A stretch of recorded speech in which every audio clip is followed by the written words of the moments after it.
వాలంటీర్ల వందనం కార్యక్రమానికి విచేసినటువంటి మన ప్రియతమ ముఖ్యమంత్రి వర్యులు శ్రీ వైఎస్ జగన్మోహన్ రెడ్డి గారికి, వేదికను అలంకరించినటువంటి పెద్దలకు మరియు విచేసినటువంటి మీ అందరికీ నా హృదయపూర్వక స్వాగతం తెలియజేసుకుంటూ, అన్నా మీరు ముఖ్యమంత్రిగా అయిన తరువాత దాదాపు 2,55,000 పైచిలకు వాలంటీర్లను గుర్తించి మన రాష్ట్ర ప్రజలకు వారి ద్వారా మీరు అందిస్తున్నటువంటి సేవలు ప్రపంచానికే ఆదర్శమన్నా.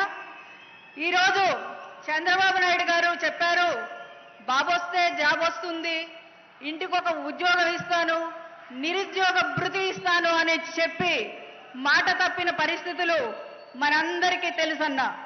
మీరు ఈ వాలంటీర్ వ్యవస్థ తీసుకువచ్చినప్పుడు వాళ్ళు మాట్లాడినటువంటి అవాకులు చవాకులు కూడా రాష్ట్రమంతా చూశారు.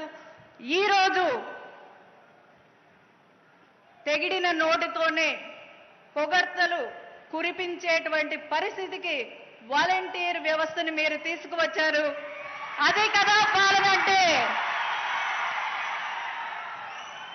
వాలంటీర్స్ను నియమించినప్పుడు వాళ్ళని ఇంటి దగ్గరికి రానివ్వడానికే చాలా మంది సందేహపడితే, ఈరోజు వాలంటీర్ అంటే మా ఇంటి అమ్మాయి, మా ఇంటి అబ్బాయి సూర్యుడైనా పొద్దున్నే వస్తున్నాడో లేదో కానీ ఫస్ట్ తారీఖు కల్లా తెల్లవారుజామునే వాలంటీర్ వచ్చి మా ఇంటి తలుపు తట్టి ఈరోజు పెన్షన్ ఇస్తున్నారు అంటే అది కేవలం మీదయే అన్నా.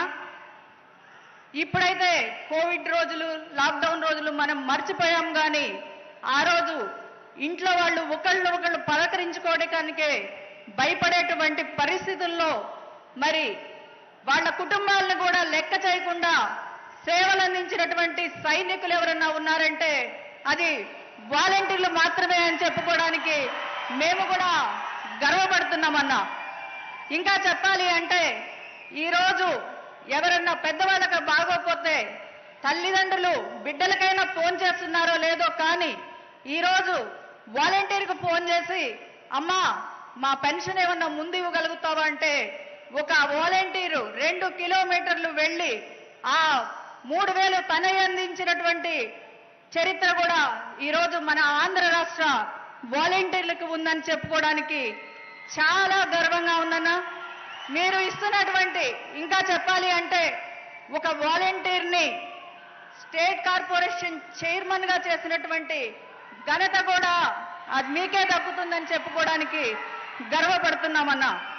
మరి మీరు వాళ్ళ సేవలను ఇతోధికంగా పెంపొందించే విధంగా మీరు ఇస్తున్నటువంటి ఈ అవార్డులు వాళ్లకు ప్రోత్సాహకాలు ఒక మెడిసిన్ లాగా పనిచేస్తాయని చెప్పడానికి కూడా ఏమాత్రం సందేహం లేదని తెలియజేసుకుంటానన్నా.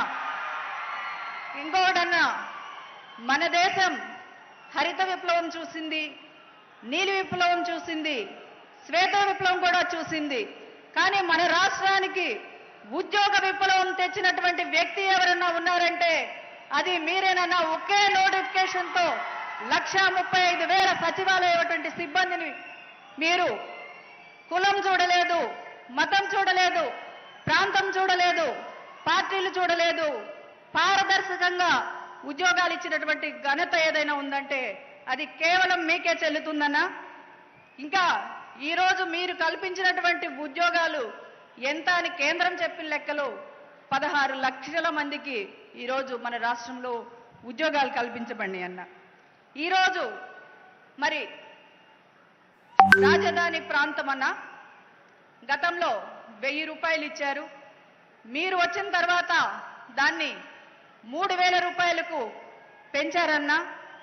మీ దయతో దాన్ని 5,000 చేయమని పెద్ద మనసుతో అంగీకరించమని కోరుకుంటా ఉన్నానన్నా.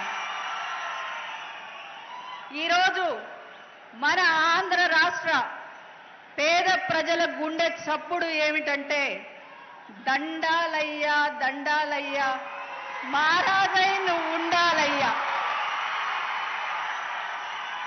చివరిగా అన్న ఈ ప్రాంత ప్రజల కోరిక ఒక్కటి మనవి చేసుకుంటానున్నా.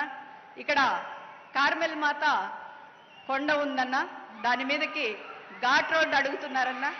మీ దయతో మళ్ళీ మిమ్మల్ని ముఖ్యమంత్రిగా చేసుకొని మేము ఆ కోరిక తీర్చుకోవాలని కోరుకుంటూ ధన్యవాదాలు. Thank you so much madam. ఇప్పుడు